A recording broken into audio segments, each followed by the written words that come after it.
Ready to go right here on Fade to Black. Tonight, Laura Eisenhower is with us. Tomorrow night, Michael Schratt. Wednesday night, Barry Littleton. Thursday night, it's another Fader night with open lines all night long. Tonight, it's Laura Eisenhower. She's a global alchemist, a cosmic mythologist, and an intuitive astrologist. She's an internationally acclaimed speaker, has presented her work worldwide. Laura is the great-granddaughter of President Dwight David Eisenhower. She's one of the leading researchers on health and exopolitics, alchemy, metaphysics, and ancient history. She works to free us from the 3D holographic time loop, false archonic systems, and the military-industrial complex with their hidden agendas so we can take our power back. Tonight, we're going to discuss everything. We're going to get centered with Laura. I need Laura, and she's right here. Laura, good evening. How are you?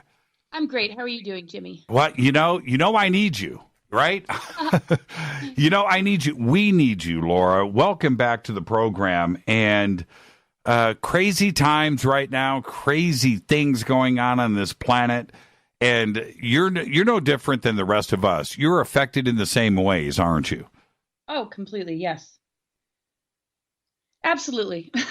Well, and the reason, look, I know that you know exactly what I'm talking about, but more than that is you share what's going on with you. You're not perfect. You post what's going on with your life. You've got positive things going on, but when negative things affect you, you're not scared. You let it hang out, and then you tell everybody what you do to fix yourself.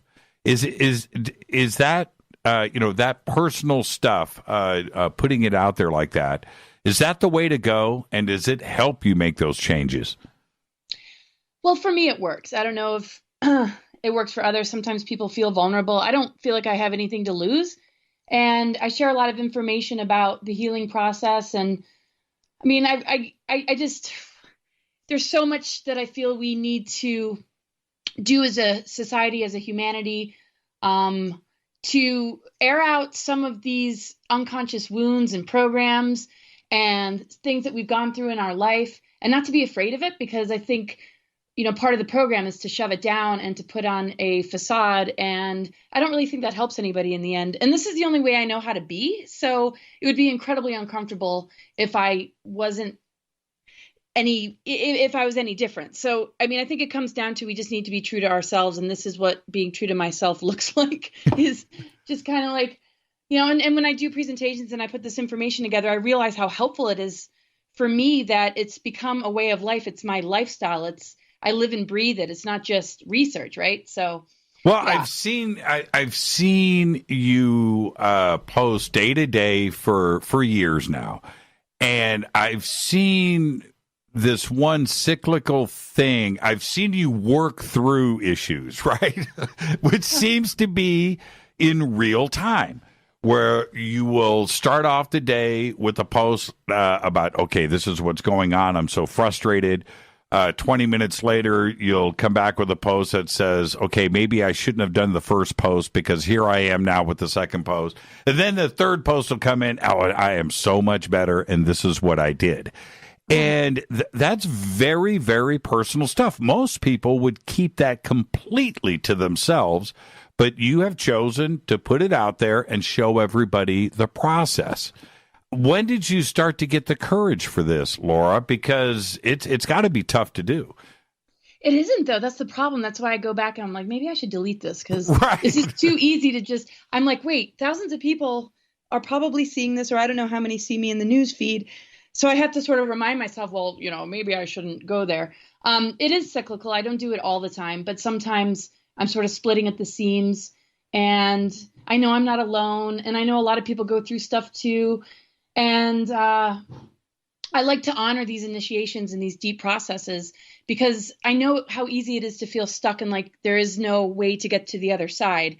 And I think if we give a voice to it more, there's less shame and there's more humor, and it isn't as bad as maybe it feels in the moment. And so sharing it kind of like lightens me up a little, because, it's like, sure, maybe there's criticism, but that's okay.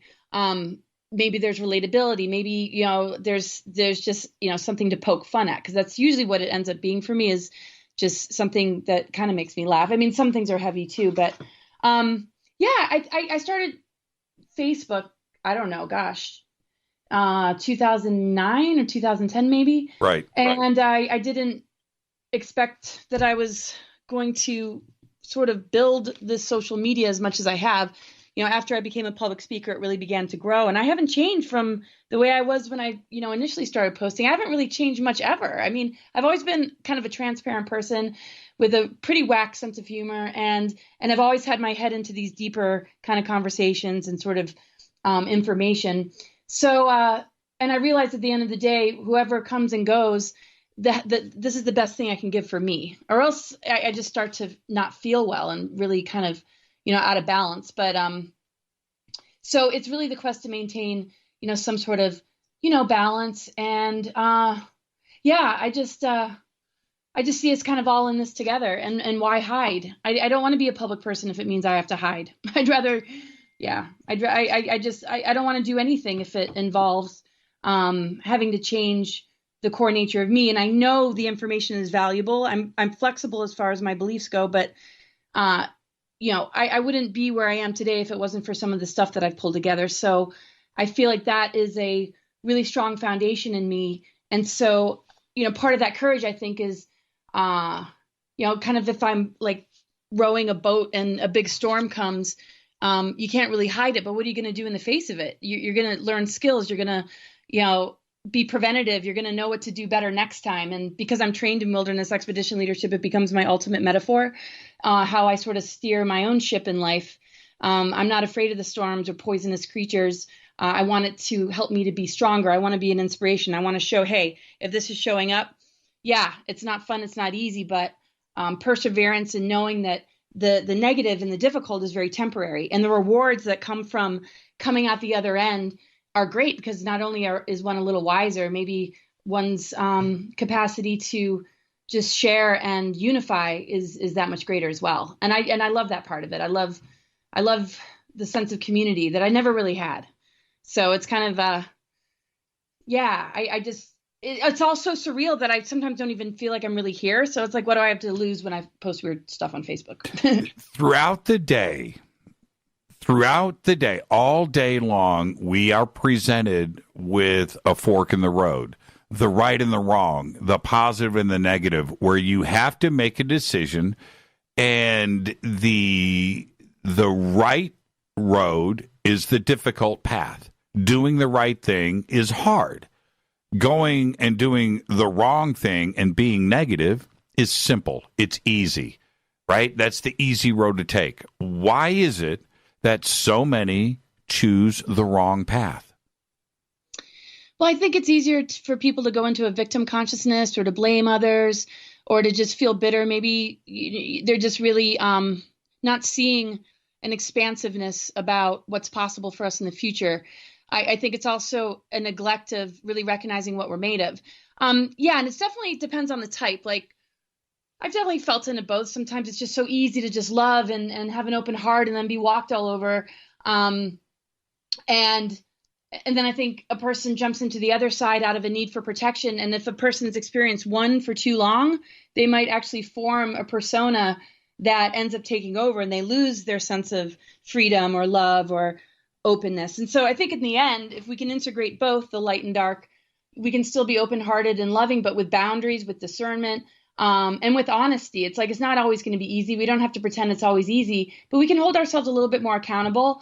We can also know where to draw the line and know what belongs and what doesn't. I also think that the programming's really encourage us, just to go, back to your point, which is really important, in general in our society, is I think there's a lot of permission to go in that direction. The programmings are not looking for our best interest. It's not standing for human development and spiritual development and ascension, which to me is, really lighting up and activating our dormant strands of DNA, understanding what our junk DNA is, and being the shift, and understanding that these initiations are taking us more into the truth of who we are.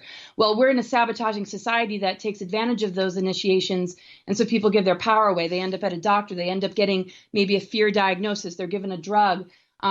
Maybe they lose a relationship or a job, and it keeps us in this duality. The programs do, right, where if it didn't work out, you're bitter and you hate life and nothing's going well, nothing's going right. But if we can defy those programmings, these are amazing rites of passages that take us into more of who we really are, because those things don't matter anyway.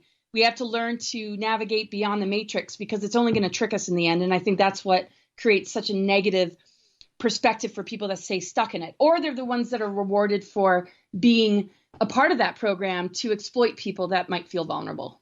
I was the other day, this is astounding to me. I'm driving, I'm listening to talk radio here in LA. I never go off of talk radio.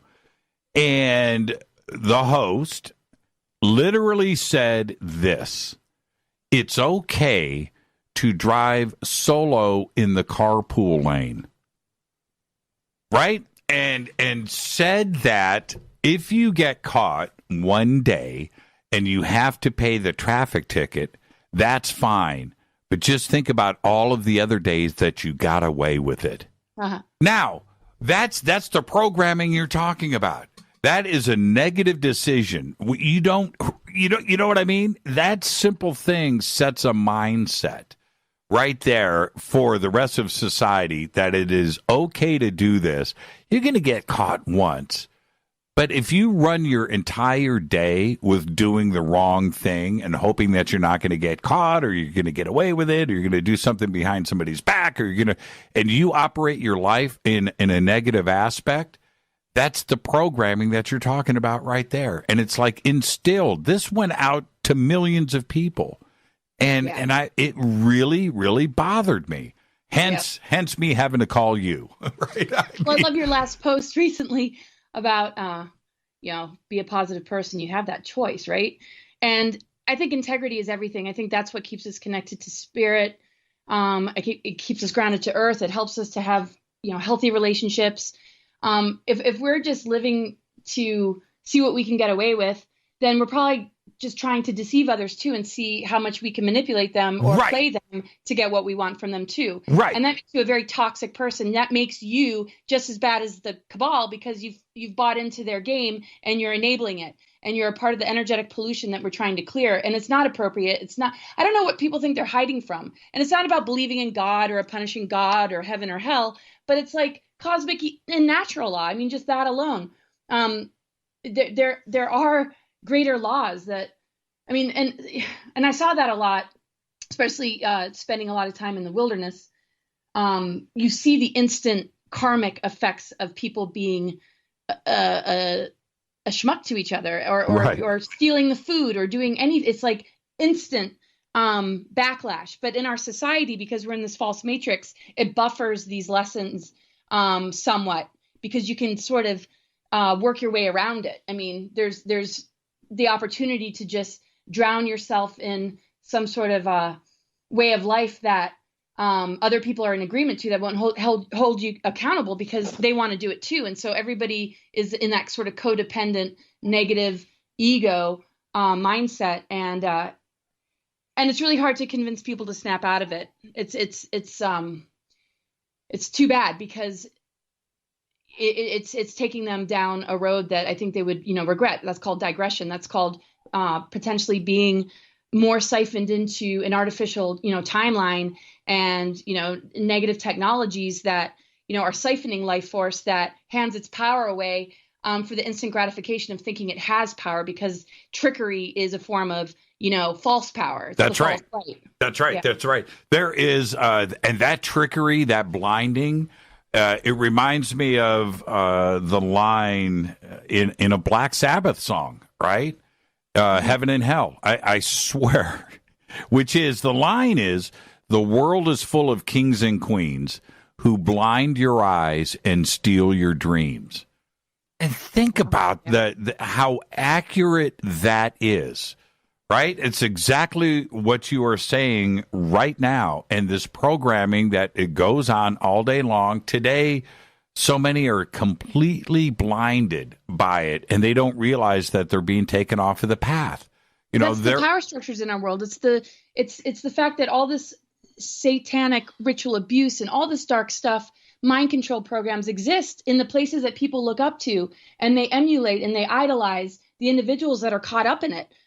Whether that's those that are still attached to the royal family or just the celebrity realms. I'm not saying they're all like that, but anything that raises its power above the people is something to really question, because not only are we allowing ourselves to sort of live through it, the thing that operates it isn't, coming from a very high place. It's sort of looking to, create that. I'm not saying that they're all like out of integrity or living like that, but the mindset of programming a negative ego is to feel powerful because of what you can get away with. So if we see certain people in powerful positions that are getting away with like child trafficking or money laundering or using, trained assassins or mules to run their drugs, the cabal sits there and laughs and treats us like we're the lowly, stupid ones, and their game is up because many have become wise. And the best way to keep pushing it in the right direction is to keep oneself in check in the very things that you're bringing up. How much are you still operating from that place of what can I get away with? Who cares who it hurts? Because it's service to self. I mean, it's a service to self mentality. And that's the very cabal. And that's the core of the cabal mindset that has its tentacles everywhere and that uses individuals in the most monstrous, way with trauma-based mind control to keep, this certain power alive, to then program the people that are watching it that this is something to strive for. And again, I'm not saying everybody that's involved in these industries are like that, but the more I learn, the more horrifying it is. And the more I see that this is not just, internet stuff, meeting people and doing readings with people and getting real close to the people that have been like right in it. I mean, it's just the nature of it. And there's a lot of victims that are being used. There's a lot of blackmail in order to create that, sort of thing. But we're the byproduct as far as what we pull from it when we watch the TV, when we, listen to the news, when we look at the programmings and, sort of mainstream media and magazines and all that kind of stuff. What I have found is that if you throughout your day simply and do this as a test for yourself, be honest with yourself throughout the day. If you just do the right thing, right? You got the choice, the wrong thing or the right thing. Finish your day with a series of doing the right things, right? And at the end of the day, you just feel better about yourself. But this is what the byproduct is? Now you don't have to cover up the lies, right? The spider web that you have, concocted. You don't have to go back and fix things and cover up the next day and wonder about, because you did a string of positive things all day long. And that's all you have to do. It's more difficult, but in the end of the day, you're rewarded, aren't you? That's how I feel. I mean, that's why I'm really honest about what I'm going through. And I don't want to, say too much, or I don't want to certainly bring anybody down if I'm having a hard time. I like to kind of go into that place, though, and come out the other end, like you're saying. And that's my process. And I encourage that, with clients I work with. And, these are the underlying messages that I have in a lot of my presentations. It really comes down to us. It's like, right. Yes, a lot about this other information is really important, but it needs to point back to us. And the reason I think I feel clear is because I'm willing to say sorry. I'm willing to fall down and get back up again. I'm willing to see the errors of my triggers and how they make me see a reality that might not be there because of past traumas. I need that self-honesty. Who am I fooling otherwise? And so I can't remember when I wasn't like this. And yeah, it works for some and not others. But I just really hope people feel more encouraged, because there's greater bonds that are formed. There's greater trust that is created. And we really need unity more than anything. And we don't need to fool each other, because eventually it catches up. Now, so what is the advice? I think that all of us know right from wrong. We've been told this, since birth, right? We all know the difference between right and wrong. But what's the advice for making the right decision?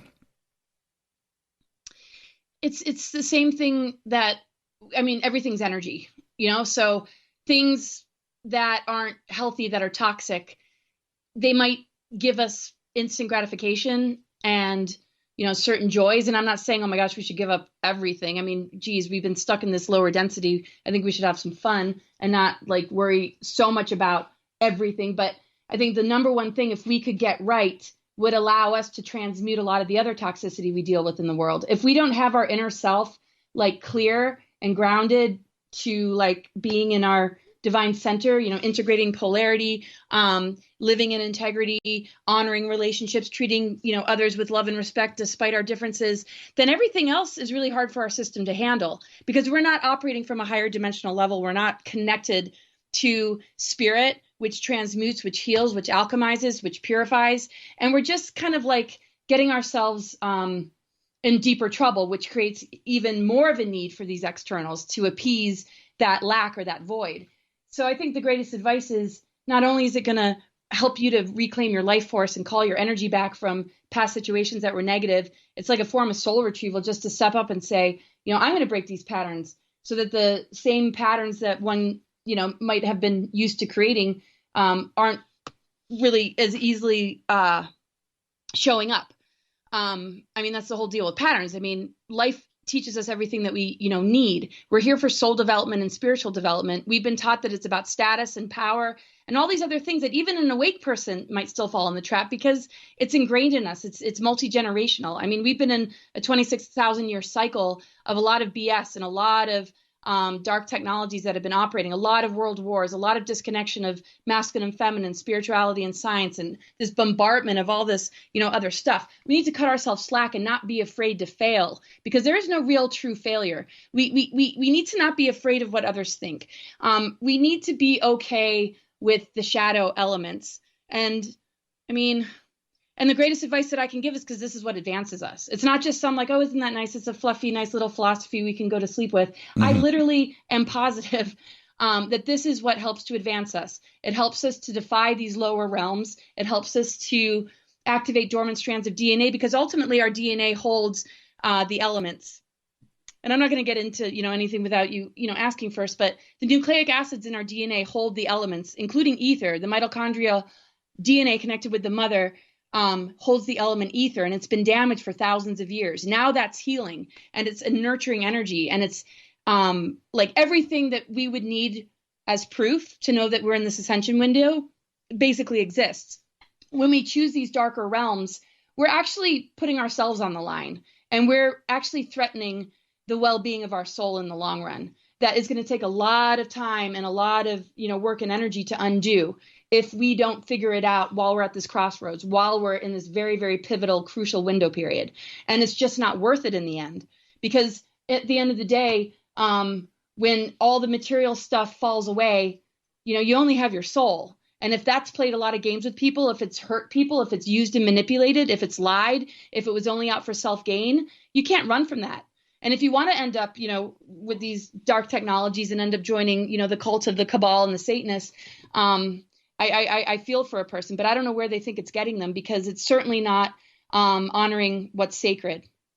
And I think the rewards are vast. And I think that's what we're all up against right now and why it's so difficult for people because, maybe it's not easy, but go into the divine innocence, and just be kind of like, allow the play to come back. Everything gets so heavy and serious that, I think just people want to lash out and want to rebel and want to just go into these lower, realms because who really cares about one another? It's everyone for themselves. But, that's sort of a anti-human agenda. And our unity is what I consider to be the immune system of the planet that gets rid of the parasites. And each one of us, if we take that stand, we're going to feel safer with each other. We're going to feel more comfortable with ourselves. And we can laugh at it all if it gets too heavy. And this is how we move mountains. So yeah, what's interesting is, and I'm not talking in a simplistic form, but this is a marathon. It's not a sprint, and it goes back to the old Aesop fable, right? The tortoise and the hare. And if you're looking for shortcuts in life, you may taste them from time to time, but the real satisfaction comes from real work. And in the end, you get all of those rewards that you were trying to get or you thought were important to you in those shortcuts. And that's really the bottom line, isn't it, Laura?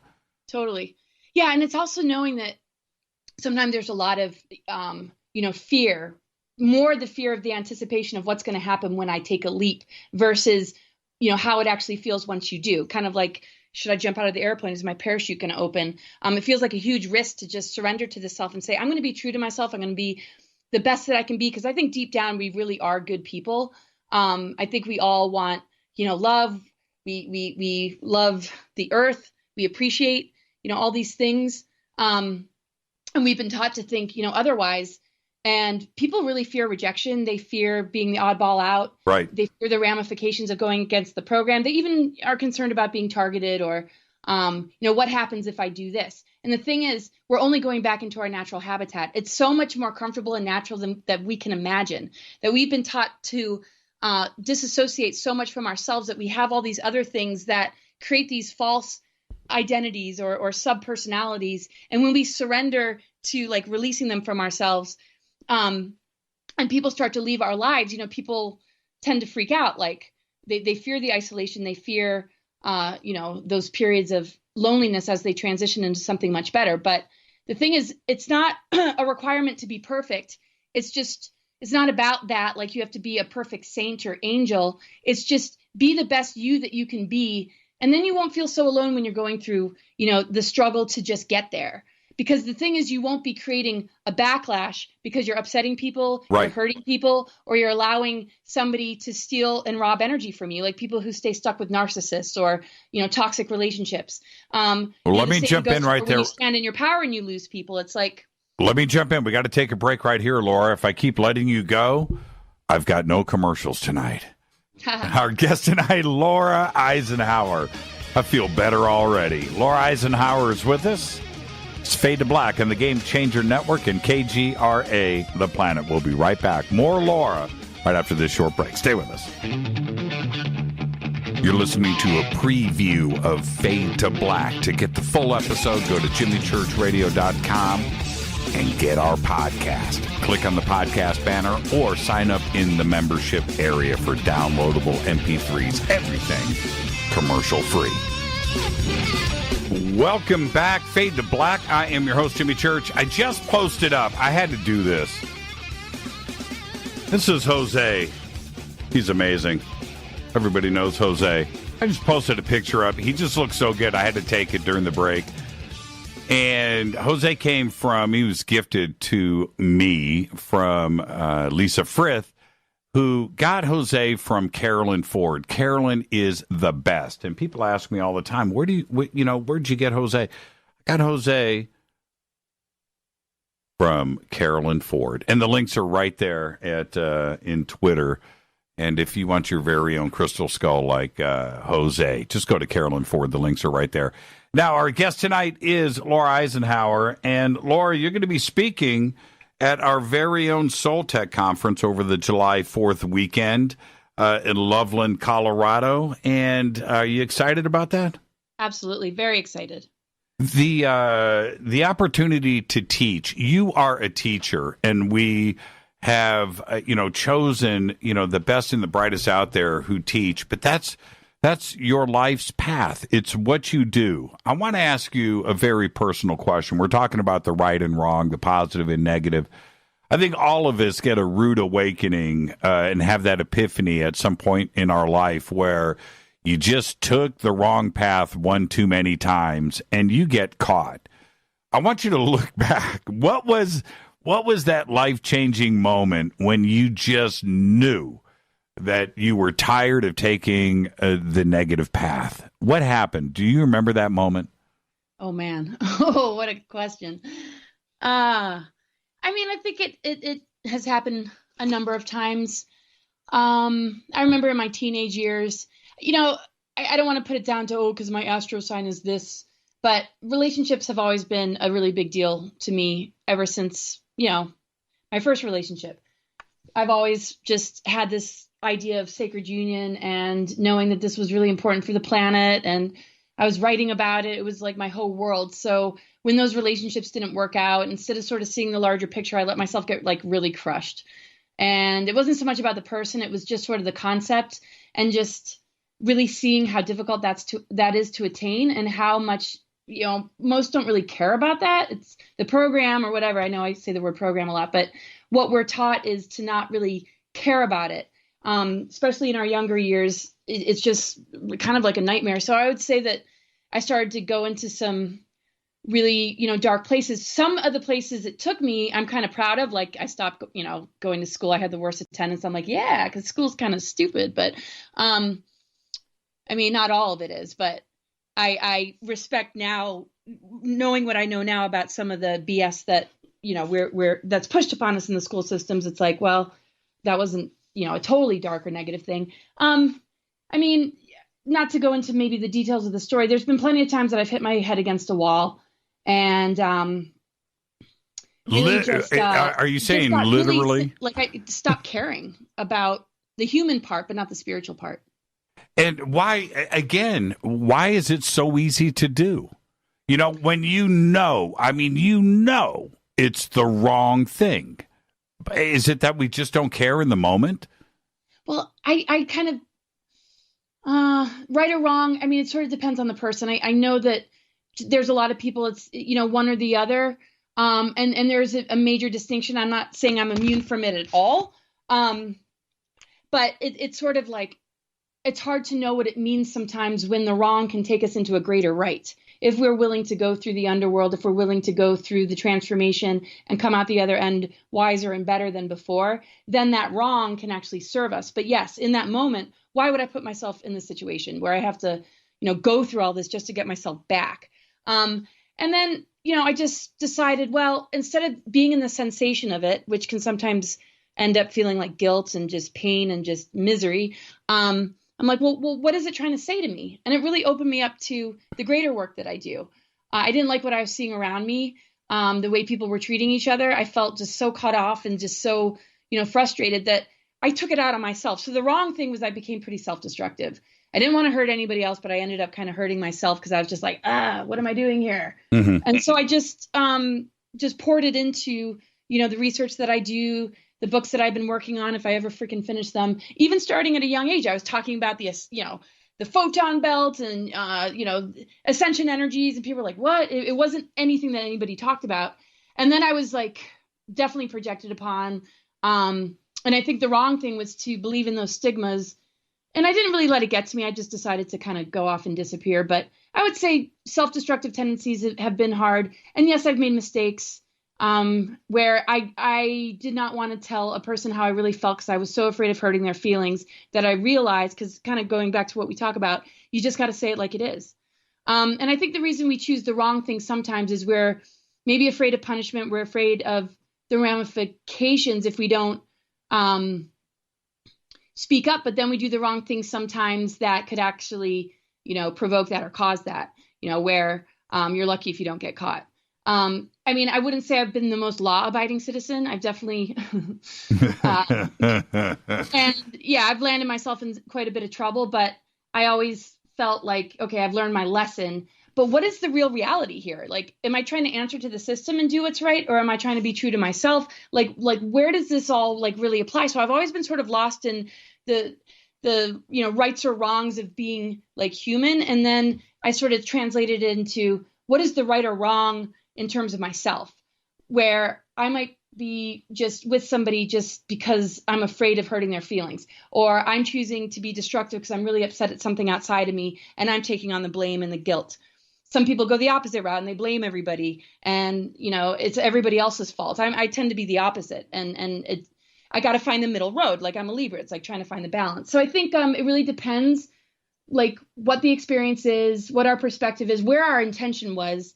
And, if we're really out to wrong people and we're hurting others, that's a wrong that I've never really had a problem with. But no, I've made mistakes, of course, but been willing to correct those mistakes and apologize if I didn't have the sense about me at the time. But I think my personal struggle has been, where have I wronged me? And that's been the greatest lesson of my life, is to give myself more respect and self-love and take, better care of myself when I'm feeling just really like overwhelmed by the darkness in the world, feeling it so much and just feeling the weight of it, starting from a really young age, just what do I do with this? How do I handle it? There's no like-minded people. And then, boom, here we are, like social media, I'm on Jimmy Church and like communities everywhere, like-minded people are everywhere. So, I'm kind of catching up with those old patterns of, oh my gosh, you can breathe now. It's like, there's love, there's support, there's real good people. and it's not that we're perfect. It's just, as long as we all have a heart and we're doing our best. I mean, I couldn't have asked for more. So I'm so grateful. And I just remind myself all the time. And I do go back in the past. I have my regrets. And I know that's not maybe the best use of my time, but I would rather struggle with regret than be oblivious and in denial that I've ever screwed up. That's exactly the point. And you bring up the system, and worrying about conforming inside of the system and how some of us can, live in that fear. Well, ultimately, if you are working on yourself and doing the right things, the system doesn't even matter. Right? It shouldn't even come into play if you are doing the right things inside of yourself. The system is something that shouldn't even pop in your mind, right? Yeah, I don't feel like it's us against them all the time. I mean, I know there's the sort of mafia, dark cabal, or the 1%, or the thing that is creating a lot of the havoc that we see on this earth, disease and war and all that. But when we look at just general society, I see a lot of goodness in people. And I know that there's some dark in everything, and there's some that are compromised that are working for the dark side. But when I find myself in sticky situations, I don't feel like a victim to it, and I don't feel like I'm better than it. I like to just connect with those that are around me on a sort of soul-like level, as best as I can if they're willing to go there. I can laugh with a cop. I can hang with pretty much any walk of life.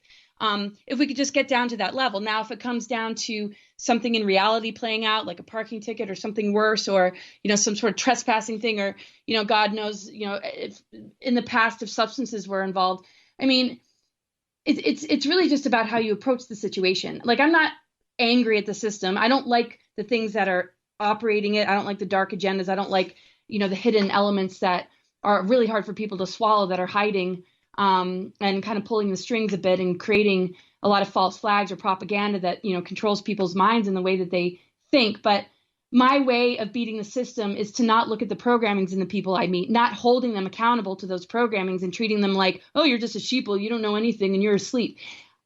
Yes, I've gone into those zones where I get frustrated, but I notice, when I meet a person, that person cares about their family. They're a beautiful person. They're trying to figure it out too. And there's a lot of disinformation as well. And we all can handle what we can handle wherever we are in our life. But if you're in front of, somebody who's doing their job and they care about what they're doing and they're in it for the right reasons, it's very easy to feel love and connection no matter where we're at. And when we can hold that, it weeds out the ones that are really maybe, dark. And if anybody's going to have the ramifications in the end, it's them, not the ones that are holding love and good intentions in their heart that are just trying to figure it out. And that's why I haven't gotten into that much trouble in life, or nothing I haven't been able to get out of, or I probably wouldn't be sitting here today. I take that approach. I feel, I don't feel better. I don't feel lesser than, but I struggle with, states of minds here and there, like anybody, where, you're not feeling at your best. But when it comes down to it, I see the love and spirit shine through whatever we call the system or society. And I think if we can just notice that and empower that, then we'll start to collapse the matrix and start to dismantle these dark technologies that are trying to control the narrative and compromise people even further, when we see some of the potential future scenarios that could play out. I think if we all choose to just see the good in one another and encourage the best out of each other, it's going to resolve everything and overcome all of this. And, I used to kind of wear a hoodie in the grocery store. Like, I don't know if I can go shopping just because I'm sensitive. It's not because I have an aversion to the world. I mean, sometimes I do, but I'm like anybody, we have our days. And when I just feel an openness, it's like the synchronicities are amazing. Just the small exchanges, one can have, and just feeling like, wow, I'm not just, trying to leave my sacred space and figure out how to just do simple human things, which used to kind of freak me out. Now I feel a lot more comfortable.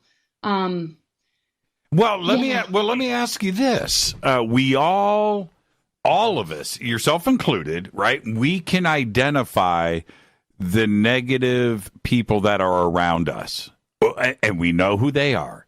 And when you have somebody that needs some help or could probably use some advice, do you approach that negative person to speak to them, or is it easier just to avoid it and let them continue going down the negative path?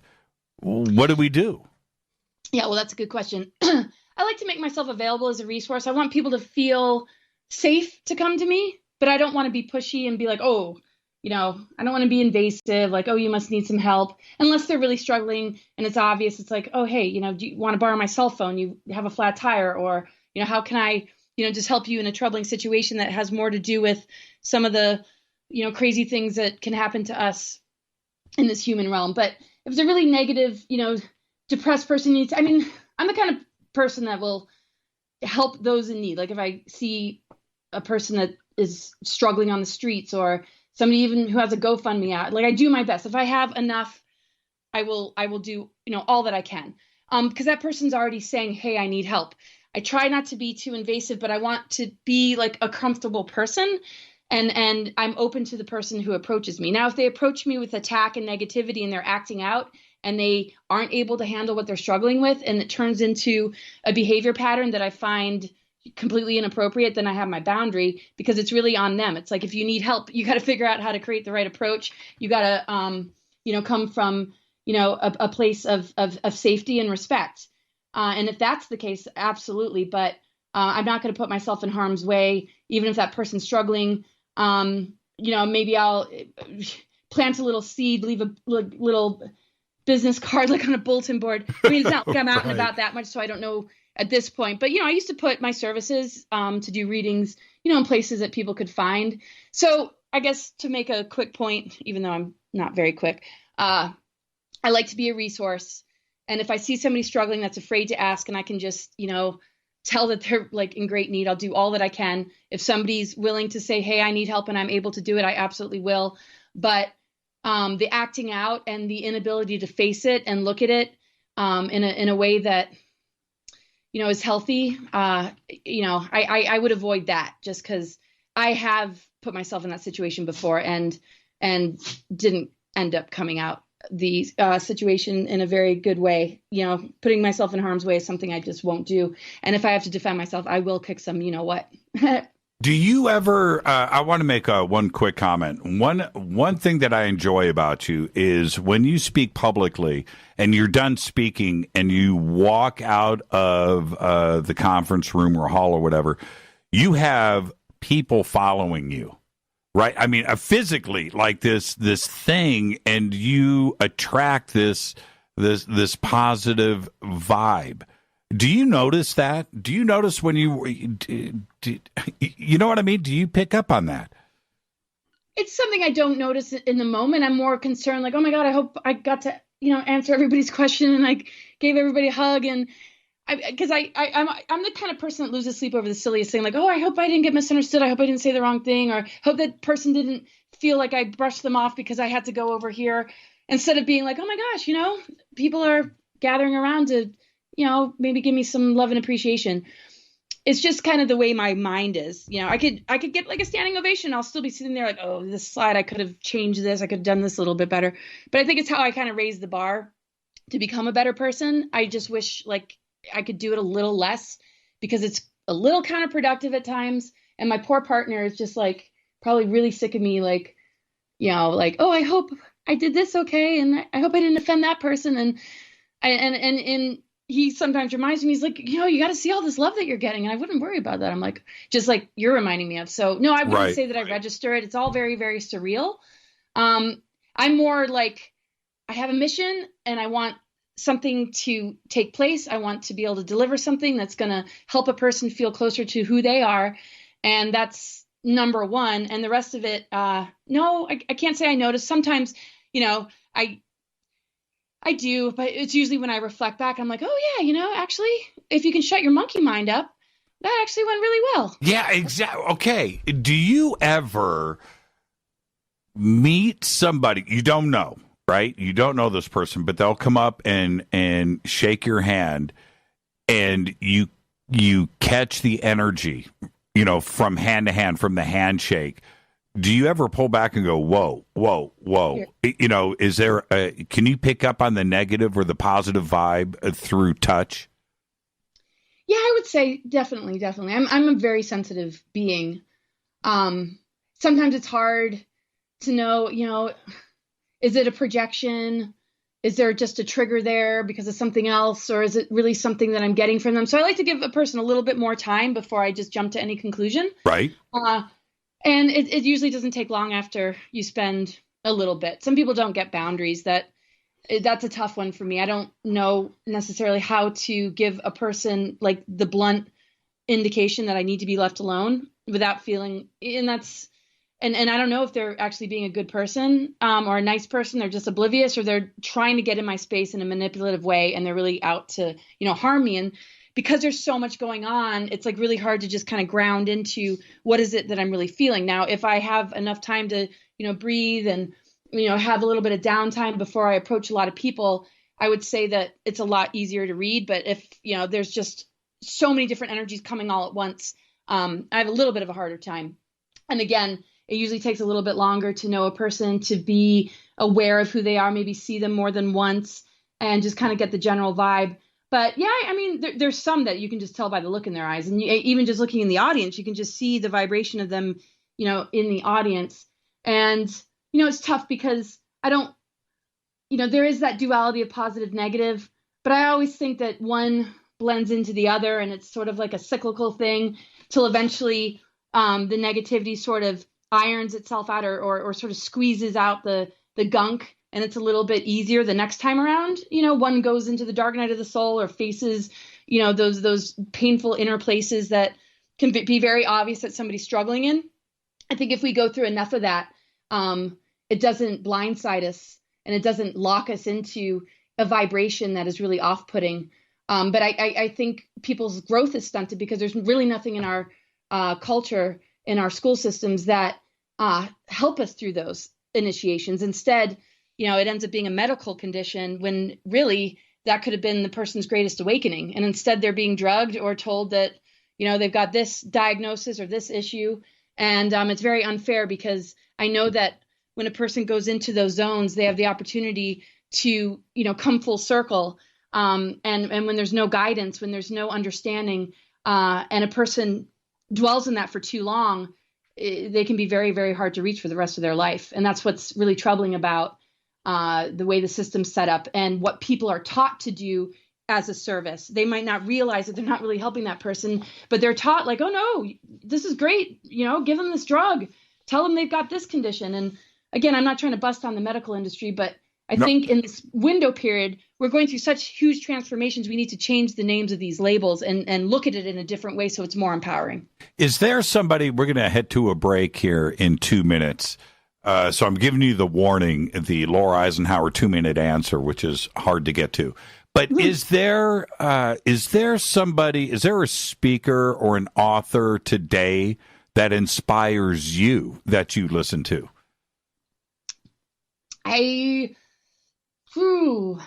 I've always been really aligned with Lisa Renee. We've become, really good friends. When it comes down to it, if we haven't talked for a while, we can be on the phone for hours, and it's just like family. It's safe.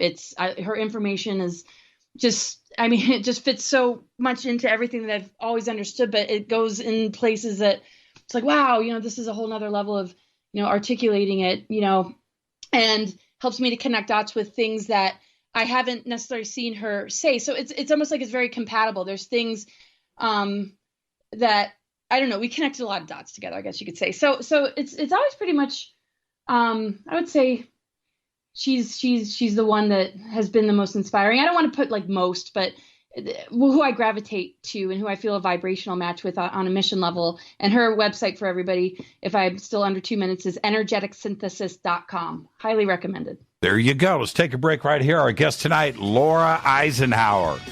This is Fade to Black. When we come back, we're going to continue this discussion, but I want to go back in time a little bit and talk about some of the ancient teachers out there as well. I'm your host, Jimmy Church. More with Laura right after this short break. Stay with us.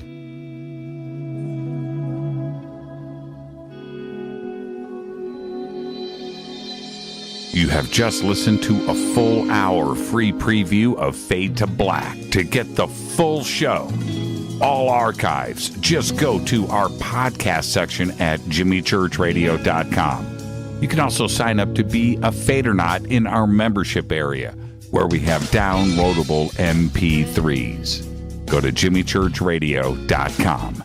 Go Bagley Tappy.